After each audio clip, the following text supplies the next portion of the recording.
With Tuesday's announcement by Congress's Committee of 12 failing to meet its deadline to produce a plan to come up with at least $1.2 trillion in deficit cuts, here on Guam, the Special Economic Services met this morning to discuss the impact sequestration may have to the federal funding that usually flows into the territory. Sequestration is the automatic across-the-board cut that will occur as a result of inaction by the Committee of 12. The across-the-board cuts would start in 2013 and will be split evenly between defense and non-defense spending, including Medicare. Senator Ben Pangilinan serves as the chairperson of the SES. And generally, the cuts that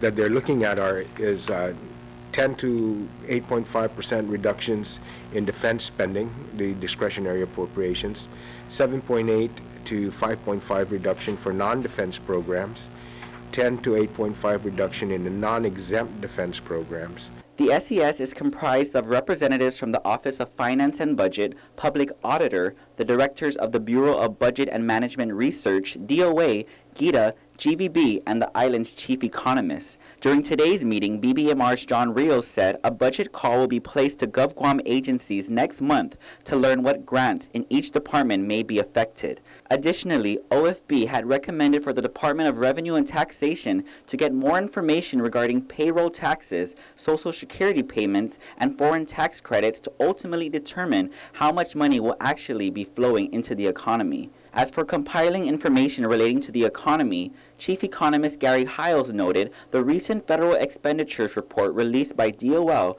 would be helpful in this time as it compiled information from the Consolidated Federal Funds Report and included both military and civilian expenditures and classes such as wages, salaries, and grants. However, he did have other concerns. Biggest concern I have, though, about the future of federal expenditures is not with the Obama or these deficit commission cuts, which could be significant, but with language I've heard recently in the Senate that they're talking about a prohibition on expenditures for building projects. With the possible impact of sequestration and cuts in funding for the buildup, SES members from the governor's fiscal team noted they will continue efforts to secure new revenue and investment into the territory. Although there is no firm commitment from the governor's recent trips for investment in China and Japan and news regarding the visa waiver program, the fiscal team is optimistic it will help the economy, specifically with interest regarding Guam's affordable housing initiatives.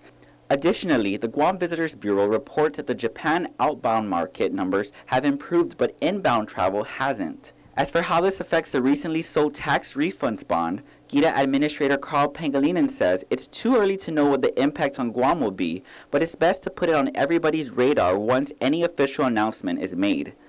As for the second series bond, Carl Pangilinan says the administration will ultimately wait for the word on the Committee of 12, and from there, Governor Eddie Calvo will reconvene the Deficit Reduction Committee locally, which would happen sometime next month. Reporting for Guam's News Network, I'm Ken Quintanilla.